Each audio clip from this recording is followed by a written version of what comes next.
భక్తుడైన వాడు తపన పడుతుంటే ఆవిడ ఊరుకోదండి. బిడ్డ ఆకలేసి ఏడుస్తుంటే తల్లి ఊరుకుంటుందా? ఊరుకుంటే తల్లి అవుతుందా? అందుకని వీడికి ఏదో కావాలి, వీడు ఎక్కడికి పోతాడు ఇప్పుడు పుస్తకం కోసం, పైగా వీడికి చెబితే 10 మందికి చెబుతాడు, ఉపయోగం ఉంది అని మనం చదివే పుస్తకాల్లోనే ఆవిడ కలిపిస్తుంది. అంతే, ప్రింట్ అయిపోతుంది. అక్కడ ఎలా ఉంటుందో తెలియదు. అంతే దైవలీల అంటే అది దైవలీల. అది మన ప్రయత్నం కాదు, ఇది మనం తపన పడ్డాం. ఆ తపనకి భగవంతుడు అనుగ్రహిస్తాడు.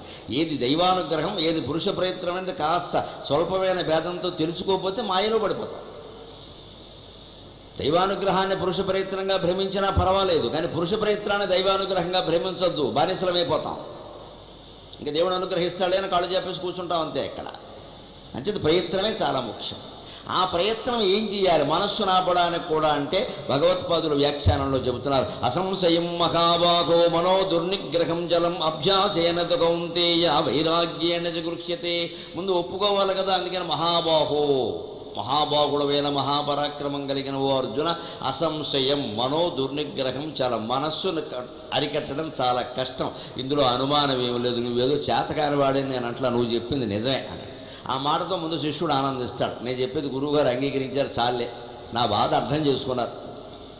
అప్పుడు దానికి చెయ్యాలయ్యా 2 ఉపాయాలు ఉన్నాయి. అభ్యాసేనచ వైరాగ్యానచ. క్రమంగా అభ్యాసం చేయి. ఎందుకు సాధ్యం కాదో చూద్దాం. ఆ అభ్యాసానికి మూలం వైరాగ్యం. నేను నిన్న మాట్లాడుతూ చెప్పానే, ఇంట్లో వస్తువులు పట్టిక రాసుకుని రోజుకోటి తీసి బయట పారేయమని, అది చెయ్యాలి. వైరాగ్యం అంటే బయట వస్తువులు ఇంట్లోకి రానియద్దు. బయట వస్తువులు ఇంట్లోకి వచ్చేయంటే ఇంట్లో వస్తువు ఒకటి వెళ్ళిపోవాలి. కొత్త బట్టలు ఎవరైనా పెట్టారు అంటే పాత బట్టలు ఒకటి వెళ్ళిపోవాలంటే బయటికి. అక్కడ అవి దాచేసి ఇవి దాచేసి బీరువాలు నింపితే బీరువాలే ఉంటాయి, మనం ఉండం ఇక్కడ. చివరికి 4 బట్టలు తీసి మన నెత్తిమీ కప్పుతారు. అన్నీ కొనుక్కున్నాడు, అమ్మా ఏది కట్టుకోలేదమ్మా అని సాగతీస్తారు. ఇక్కడ ఏదో సాగతీత కోసం ఈ బట్టలన్నీ. అదేదో శుభ్రంగా కొత్త పంచి కండువ పెట్టగానే మనకు నచ్చింది అనుకోండి, నేనైతే ఒకటే చేస్తా ఖచ్చితంగా. ఎవరైనా కొత్త బట్టలు పెట్టావు నాకు నచ్చితే వాటిని పైన పెడతా ముందు. రేపటి కొంటానని నమ్మకం నాకు లేదు, మీకు ఉండొచ్చు, అనుమానమే లేదు అందులో. ఇవాళ కట్టాయి, ఏమో రేపు ఉంటామో లేదో ఎవడు చూసి, మనకు నచ్చింది కదా కట్టేద్దాం. ముందు పైన పెడతాను దాన్ని, మన్నది కట్టేవలసిందే. 2-3 రోజులు దాని వరస, మరి దాన్ని ఏదో అడుగును పెట్టడం ఉండదు. తీసి మళ్ళీ తీసేటప్పుడు అడుగునని తీస్తా, మంచమే పెడతా. 24 గంటల్లో డిస్పర్స్ నువ్వు ఇస్తావు, నన్ను ఇమ్మంటావు, అంతే లెక్క. వెళ్ళిపోవాలి అంతే లెక్క. 16 పంచులు 16 కండువాలు ఉంటాయి, 12 ప్యాంట్లు 12 చొక్కాలు ఉంటాయి. లెక్క తేడా వస్తే తిక్క రేగుతుంది, అంతే లెక్క. అన్నీ ఉండాలి. అప్పటికి నా చిన్నప్పటి నుంచి నాకు ఒకటే బీరువా, అదే బీరువా అలాగే ఉంది. మారలేదు, అవసరం లేదు, పెంచాల్సిన పని లేదు. అందులోనే అన్నీ పడతాయి. అంతే. ఎక్కడికెక్కడే వైరాగ్యం అంటే ఇదేనండి. నేనేం గొప్ప కోసం చెప్పట్లేదు, చిన్న విషయం అండి. బట్టలు తగ్గించుకోలేమా, వస్తువులు తగ్గించుకోలేమా, అన్ని పేర్చుకొని కూర్చోవాలి. ఇక్కడ ఇంటి నిండా ఉంటాయి, ఇంకా కొంటారు, మళ్ళీ అవి లోపల పెట్టుకుంటే ఇవేవి కలిపి ఏమవుతాయి, పెద్ద లాటెడ్ అవుతాయి. ఇక్కడ ఏం చేసుకోవాలి, మళ్ళీ అటకాల మీద పడతాయి. ఇప్పుడు కొత్త రకం అటకలు వచ్చాయి. పల్లెటూళ్ళలో పూర్వం అటకలు ఉంటే అవి గాలి తగిలేవి, తెరుచుండేవి, హాయిగా గాలి తగిలేవి. ఇప్పుడు లేదండి, మొత్తం మూసాయి. కబ్బోర్డ్ అందులో వాడు చిన్నపిల్లాన్ని ఉన్న పెట్టి మూసేసినా తెలియదు. ఇక్కడ వాడు బయటపడ్డా. ఇంకా అలా మూయకూడదండి. అటకలు ఖచ్చితంగా నెలకోసారి మొత్తం తీసి దులపాలి. కనీసం గాలి అయినా తగిలేలా చేయాలి, లేకపోతే అట లోపల ఉండే వస్తువులు పాడుగుతాయి. ఇది మూసేయడం. ఎందుకంటే అందంగా ఉండాలి. అందంగా ఉంది, లోపల కంప కొడుతుంటాయి. తీయాలి. ఈ అటకలు వచ్చే తీస్తే ప్రయోజనం ఏమిటి? అనవసర వస్తువులు ఎన్ని ఉన్నాయో తెలుస్తాయి, తీసి పారేస్తాం. 10 ఏళ్ల బట్టి దాచిపెట్టాం, ఏం ఉపయోగం? అది తీసేయి. ఇదే వైరాగ్యం. ఇంతకంటే ఏం గొప్ప. మీరు ఆస్తులు దానం వేయక్కర్లేదండి, మీరేం చేపల మీద పడుకోక్కర్లేదండి, గొజ్జుగుడ్డ పెట్టుకోమని చెప్పలేదండి ఎవరును. అనవసరంగా ఏది తీస్తున్నావో అది తీసేయి చాలు. గొప్ప వైరాగ్యం అంటే అది. అవసరమైనవన్నీ ఉంచుకో. నువ్వు ధనవంతుడిగో, బ్రహ్మాండమైన బట్టలు కట్టుకో, పట్టు చీరలు కట్టుకో, నగలు పెట్టుకో, ఉన్నవన్నీ పెట్టి, నగలున్న ఆడవాళ్ళందరికీ నమస్కారం, నాకు మళ్ళీ శుభ్రంగా పెట్టేసుకోండి, గొడవలేదు. తర్వాత తీసేయచ్చు. పెట్టుకోకుండా లోపల కండపిండేరం పెట్టుకుంటే ఎవరు బట్టి కెడతారో, ఏం బట్టి కెడతాడమ్మా, కాలెట్టి కెడతాడా, పట్టుకెళ్ళమని చూస్తాను నేను. అదే తీసి కొడితే మళ్ళీ గోవ వాచిపోతుంది, అంత బరువు ఉంటుంది. సరదాగా అది తీసి కొడితే గోవ వాచిపోతుందండి, మళ్ళీ బతకడం. ఇంకా అది చాలా ఆయుధం, వేరే కల్లా పట్టుకెళ్ళమని చూద్దాం. కంకణం పెట్టుకుంటా ఉన్నా హాయిగా. మొన్న కాకినాడలో వేశారు, అది నన్ను మొన్న వచ్చిన చైతన్యరాజు గారు వేశారు. వేసుకోమని వేశారా, లోపల తాళమేమని వేశారా?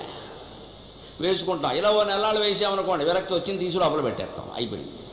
వేసుకోకుండా కూర్చున్నాం అనుకో, ఏమిటో మంచి చూస్తున్నాం. అలాగా మనవరాలు పెళ్ళి ఎప్పుడమ్మా? మొన్ననగా పుట్టింది మా మనవరాలు, ఏడాది. దానికి పెళ్ళి అవ్వడానికి 20 ఏళ్ళు పడుతుంది.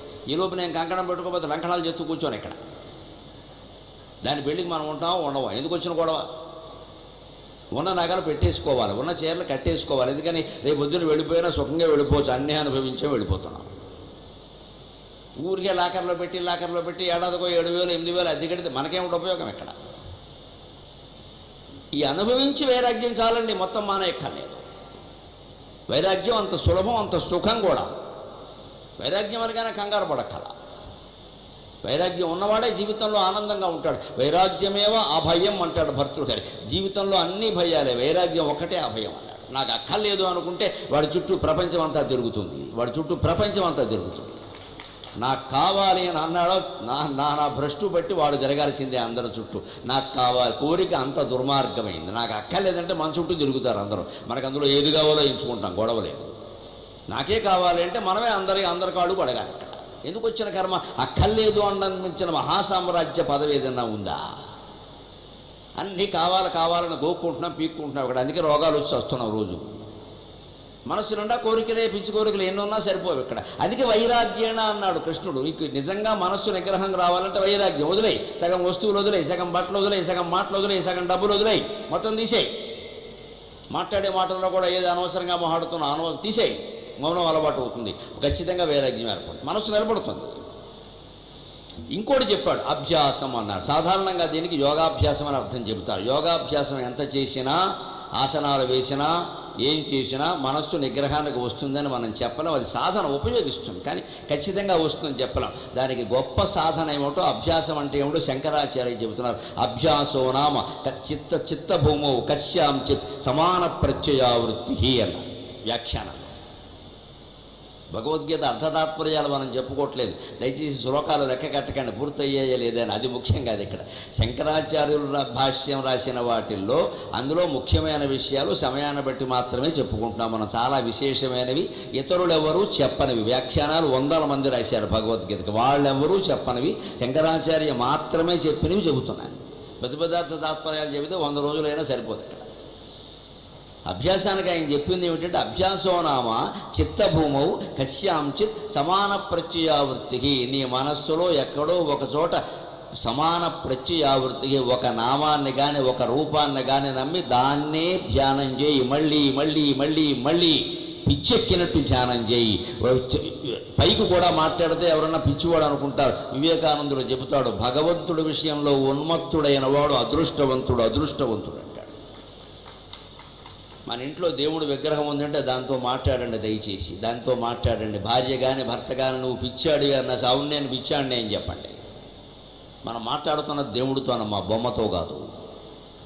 అది బొమ్మ అనుకుంటే బొమ్మే, అమ్మవారు అనుకుంటే అమ్మవారు. మాట్లాడండి హాయిగా. అమ్మవారు కాకపోతే మనం ఎందుకంటే పెట్టి పూజ చేస్తున్నాం అక్కడ పని లేక. చెక్క బొమ్మ అయితే అమ్మవారుగా భావించాలి. అక్కడ నిలబడి మాట్లాడాలి, నిలబడి పద్యాలు చదవాలి, నిలబడి శ్లోకాలు చదవాలి. ఏం చేస్తున్నావో మా చచ్చి చెబుతుంటే అక్కడ నేను ఎప్పుడైనా ధర్మం తెప్పానా, నీతి తెప్పానా, నాకు ఎందుకు వచ్చింది ఈ బాధ అని నిలబెట్టి అడగగలిగితే దేవుడు దిగొచ్చి జవాబు చెబుతాడు. ఒకటే షరతు, నువ్వు ధర్మాత్ముడు అయి ఉండాలి. నువ్వు వంకర పనులు చేసి అడగద్దు ఇక్కడ. నేనేదో నా ఇష్టం వచ్చినట్టు ఉంటాడమ్మా కాపాడంటే కుదరదు ఇక్కడ. అటువంటి ఉచిత పథకాలు ఉండవు దేవుడి దగ్గర. నువ్వు నిఖార్సుగా ఉండాలి, నువ్వు నిజాయితీగా ఉండాలి, నువ్వు సత్యమే పలకాలి, నువ్వు ధర్మానికే కట్టుబడాలి. అప్పుడు అటువంటి వాడెవడో నమ్మా నా మీద దాడి చేస్తాడు, నువ్వేం చేస్తున్నావు అంటే దశ ప్రకరణ ధారణి బెజవాడ కనకదుర్గ 10 హస్తాలతో 10 ఆయుధాలతో వచ్చి మన కాపాడుతుందండి. బిడ్డను కాపాడుకోవడం ఆవిడ పని, మన పని కాదు ఇక్కడ. మనకి 100 పనులు ఉన్నాయి, దేవుడికి వేరే పనేం లేదు, భక్తులను కాపాడడం తప్ప రెండో పనే లేదు. దేవుడు అంటే నిర్గుణుడు, నిరంజనుడు, పరబ్రహ్మ, ఏ పని లేదని మొత్తం అందరు పండితులు చెబుతున్నారు. ఆయనకున్న ఒకే ఒక పని ఏమిటంటే మన కాపాడడం, రెండో పని లేదు ఇక్కడ. కళ్యాణ గుణ సంపన్నుడుగా అంత గ్యారంటీ పథకం ఇది. మీరు చేసి చూడండి. మొక్కుబడిగా పూజ చేసి లేచిపోవడం కాదు అక్కడ. అందుకే కశ్యాంచిత్ సమాన ప్రత్యయావృత్తికి నమశివాయ నమశివాయ నమశివాయ నమో నారాయణాయ నమో నారాయణాయ నమో నారాయణాయ శ్రీమాత్రే నమః శ్రీమాత్రే నమః శ్రీమాత్రే నమః. ఏదో ఒక నామాన్ని పరంపరగా పువ్వు మీద పువ్వు గుచ్చి దండగుచ్చినట్టుగా భగవంతుడికి మనస్సులో గుచ్చి వెయ్యాలండి. అంత పరంపరగా దాని మీదే దృష్టి పెట్టి చేస్తే మనస్సు లొంగకపోవడం ఏంటో మా 2 నిమిషాల్లో లొంగుతుంది. ఈలోపు అది ఎక్కడో పారిపోతుంటే దాంతోపాటు మనం పారిపోతూ ఉంటాం. ఇక్కడ పారిపోతుంది. ఎవరు పారిపోతుందని ఎవరు అంటున్నారో వారే పారిపోతున్నారు. అంటున్నవాడే మనస్సు, వాడు పారిపోతే అది ఎక్కడికి పారిపోతుంది.